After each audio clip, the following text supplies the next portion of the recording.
Today's lesson is going to deal with blood pressure and pulse. Blood pressure, you've probably had your blood pressure taken, or you've been in Walmart and Shopko somewhere and actually done the little blood pressure machine. Blood pressure actually measures the force of blood against your blood vessels. So when that blood is being pushed through your arteries and your veins, blood pressure measures that force. The term blood pressure typically pertains to the blood pressure specifically in your arteries for the most part. So when we look at blood pressure, there's systolic pressure and diastolic pressure. So when I'm looking at my arteries, arterial blood pressure is going to rise and fall throughout the cardiac cycle. If blood is being pushed through that artery, it's going to have a higher pressure than when your heart relaxes again. So during ventricular contraction, my ventricles are contracting, pushing blood out the aorta into my arteries. That's when the pressure is the highest. That's the systolic pressure. That's your top number. When the ventricles then relax, arterial pressure is at its lowest, and that is your diastolic pressure. That's your bottom number. Pressure is also going to decrease as the distance from the left ventricle increases. So obviously your aorta is going to have the most pressure, where when I get down to my femoral artery in my leg, the pressure won't be quite as great. A sphygmomanometer is used to measure your blood pressure. That's basically the cuff that they use. And then they also need a stethoscope to listen to what's being read. Anymore, they still use the arm cuff, the sphygmomanometer. But typically that's probably going to be hooked up to a computer at a lot of the offices that you go to. So here is just a graph that kind of shows, so here is my aorta. My aorta is going to have the largest pressure. That's where the flow of blood hits first. As I go to my large arteries, it's going to start to decline, smaller arteries, arterioles. As I get down, vena cava, when I'm coming back to the heart, that's where your blood pressure is going to be the lowest, so that diagram should make sense to you. The surge of blood that occurs every time your ventricles contract is your pulse. So, like when you donate blood, or even at the doctor's office, a lot of times they'll feel for a radial pulse right at your wrist. A lot of times when I'm measuring my pulse, I'll actually go more for like the carotid artery because it's larger. I'll feel more in the neck area than I do in the wrist. But the pulse is, you can feel every time your ventricle contracts. Common pulse points, like I said, radial. If you go to the doctor's office, that's probably the most common. Carotid, brachial is in your arm. They can actually feel it in your arm. And then femoral artery, they can feel it in your leg also. So those are different places that they can take a pulse. Your blood pressure is going to depend on cardiac output, how much blood is being pumped out. So the volume, how much blood you have in your body. Peripheral resistance, so that's when your arteries start to clog up, which make them smaller. That's going to increase your blood pressure, which is not a good thing. Blood viscosity. If you don't have enough water in your blood, you're dehydrated for some reason, that can also give you higher blood pressure. Being sick, taking certain medicines, things like that. Cardiac output is going to directly affect your blood pressure, and that, if I want to calculate cardiac output, it's going to be stroke volume of your blood times your heart rate, which you would have to calculate. So what that actually is, stroke volume is the volume of blood discharged from your ventricles with a contraction. For most, this is an average about 70 milliliters. So if you're using one of my graduated cylinders, one of If I have one close, I do. If I'm looking at a graduated cylinder, so 75 or 70 would be from the bottom to right about here. So every time your heart beats, that's approximately how much blood is released from each ventricle. Heart rate is the beats per minute. Average is 72. We talked about that earlier. Tachycardia is too fast. Bradycardia is too slow. Average is 72. Athletes typically have a lower heart rate. Older people, babies, have a much higher heart rate. So age, here's what I'm getting to. Blood volume is going to vary with age. Like I said, babies have a much higher heart rate. Body size and gender. Blood pressure is typically directed to the volume of blood that's in your cardiovascular system. So like I said, that changes with different things. Peripheral resistance. Any resistance is going to hinder blood flow or slow it down. So friction between the blood and the walls of the blood vessels automatically creates some peripheral resistance.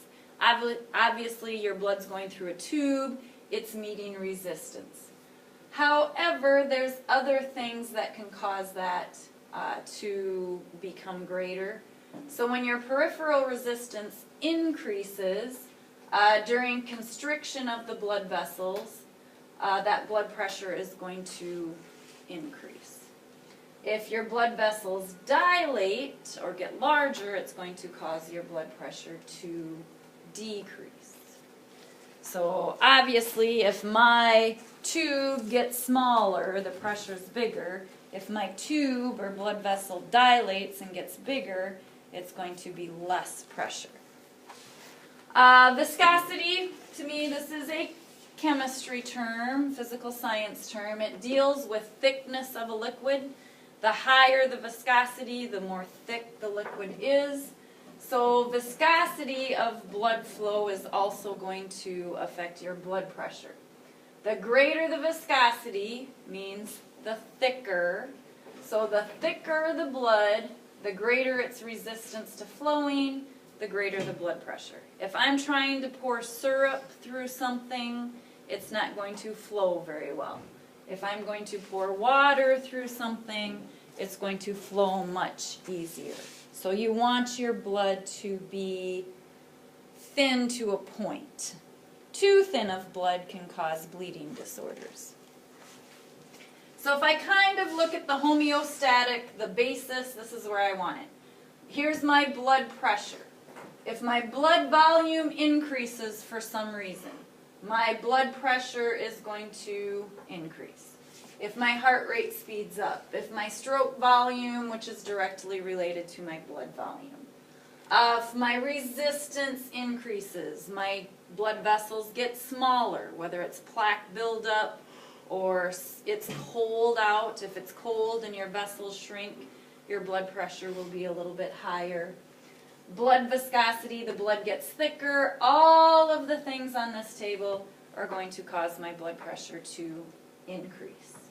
So if my heart rate slows down, my blood pressure should go down. If my peripheral resistance is lower, I have nice open tubes, my blood pressure is going to decrease. Things that can control of blood pressure, basically your cardiac output times peripheral resistance. We will not use this formula, but it's something that you can look at. The body maintains normal blood pressure basically by adjusting the cardiac output, adjusting your heart rate when needed. When you start exercising, your heart rate's going to speed up.